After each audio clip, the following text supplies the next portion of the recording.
राधे राधे। आप सबका स्वागत है मेरे भक्ति चैनल में। शनिवार का दिन न्याय के देवता शनि देव को समर्पित है। शनि को कर्म फल दाता माना जाता है, जो लोगों को अच्छे बुरे कर्मों का फल देते हैं। अगर जातक की कुंडली में शनि की दशा शुभ हो तो व्यक्ति खूब तरक्की करता है। वहीं अगर शनि पीड़ित है तो व्यक्ति को तमाम कष्टों का भी सामना करना पड़ता है। ऐसे में हर व्यक्ति चाहता है कि उस पर शनि की कृपा सदैव बनी रहे। शनि देवता को प्रसन्न करने के लिए शनिवार व्रत बेहद लोकप्रिय है। ये व्रत करने से सारे दुख संकट पीड़ा खत्म हो जाती है। घर में सुख शांति आती, समृद्धि आती है। शनि देवता बहुत ही दयालु हैं। उनके बारे में हमेशा हमेशा उनकी पूजा करने से वो बहुत ही ज़्यादा प्रसन्न होते हैं। तो इस प्रकार से शनि देवता के बारे में हम बात कर रहे हैं। व्रत कथा इस प्रकार है। एक समय की बात है जब सभी 9 ग्रहों यानी कि सूर्य, चंद्रमा, मंगल, बुध, बृहस्पति, शुक्र, शनि, राहु और केतु में विवाद छिड़ गया और इनमें सबसे बड़ा कौन है, सभी आपस में लड़ने लग गए। तब भी सारे इंद्र देव के पास गए और इंद्र देव घबरा गए। निर्णय करने में उन्होंने असमर्थता जताई, लेकिन उन्होंने सुनाए गए बोला कि जाओ राजा विक्रमादित्य के पास जाओ, वो बताएंगे। उस समय वो पृथ्वी पे अति न्यायप्रिय राजा हैं, आपकी मदद वही कर सकते हैं। सभी ग्रह एक साथ राजा विक्रमादित्य के पास पहुंच गए और अपनी समस्या बताई।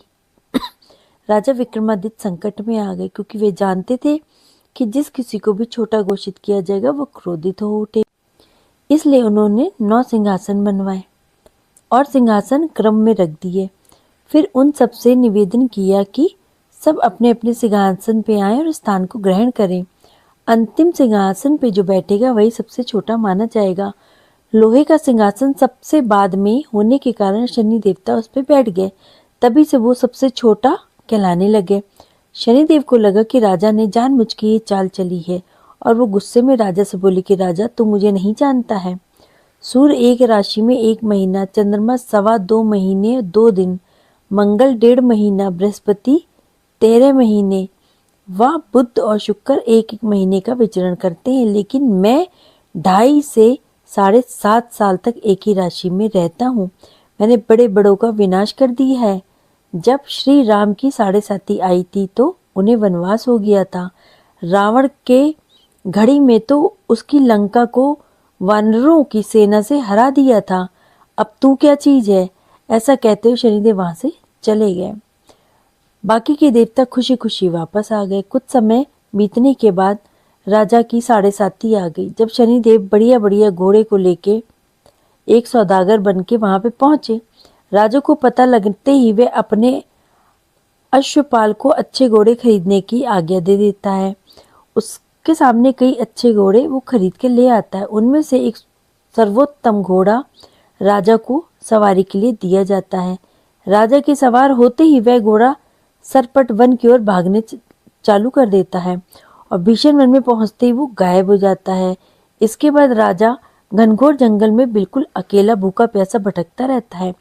तब एक ग्वाले ने उसे पानी पिलाया और राजा प्रसन्न हो गए, उसे अपनी अंगूठी दे दी। इसके बाद राजा नगर में चल पड़े। फिर उससे रास्ता पूछ के वह जंगल से निकल के पास के नगर में पहुंचा। राजा ने एक सेठ की दुकान पर बैठ के कुछ देर आराम किया। उस सेठ ने राजा से बातचीत की तो राजा ने उसे बताया कि मैं उज्जैनी नगरी से आया हूँ। राजा के कुछ देर दुकान पर बैठकर बात करने से सेठ जी की बहुत बिक्री हुई। सेठ ने राजा को बहुत भाग्यवान समझा और खुश होकर उसे अपने घर में भोजन के लिए ले गए। सेठ के घर में सोने का एक हार खूंटी पे टंगा हुआ था। राजा उस कमरे में छोड़कर सेठ कुछ देर के लिए बाहर गया। तभी एक आश्चर्यजनक घटना हो गई। राजा के देखते देखते सोने के उस हार को खूंटी ने निगल लिया। सेठ ने कमरे में लौटकर हार को गायब देखा तो वह चोरी का संदेह उसने राजा पे लगा दिया, क्योंकि वही उस कमरे में अकेला बैठा था। राजा ने अपने नौकरों से कहा कि अब मैं क्या करूं।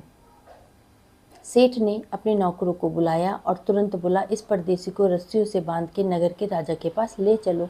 राजा ने विक्रमादित्य से हार के बारे में पूछा तो उसने बताया कि उसके देखते ही देखते खूंटी ने हार को निगल लिया था।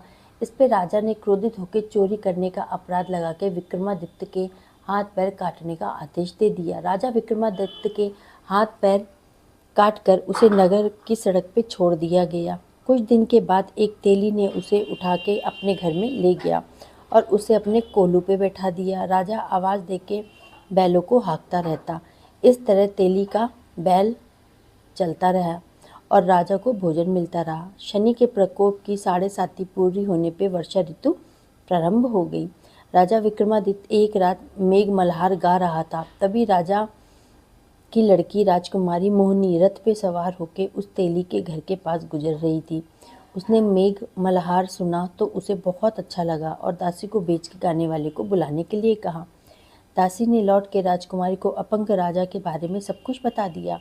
राजकुमारी ने उसके मेघ मल्हार से मोहित हो गई थी, अतः उसने उसको सब कुछ जान के भी अपंग राजा के साथ विवाह करने का निश्चय कर लिया।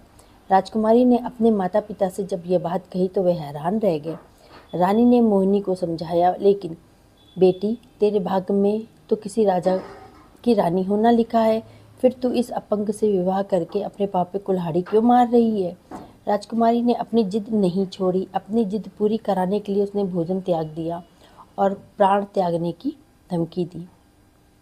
आखिर राजा रानी विवश हो गए और अपंग विक्रमादित्य से राजकुमारी का विवाह कराना पड़ा।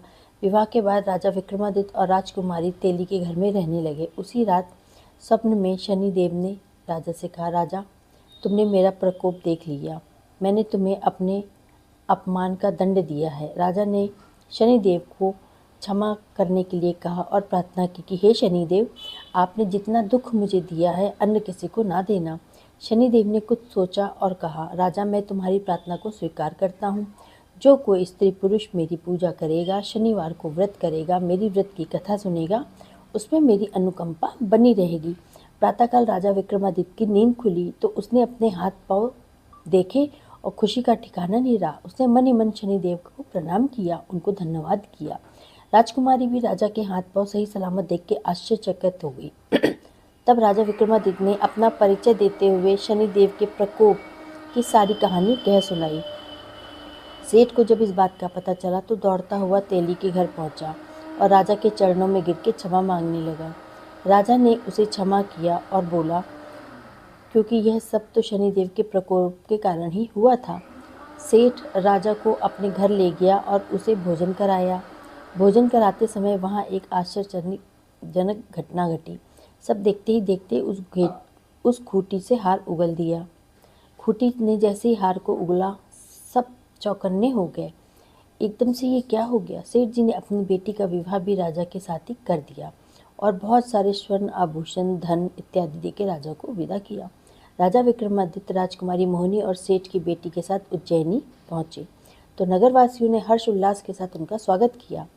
अगले दिन राजा विक्रमादित्य ने पूरे राज्य में घोषणा कराई कि शनिदेव सब देवों से सर्वश्रेष्ठ है। प्रत्येक स्त्री पुरुष शनिवार वाले दिन उनका व्रत करेगा और व्रत की कथा को सुनेगा अथवा सुनाएगा।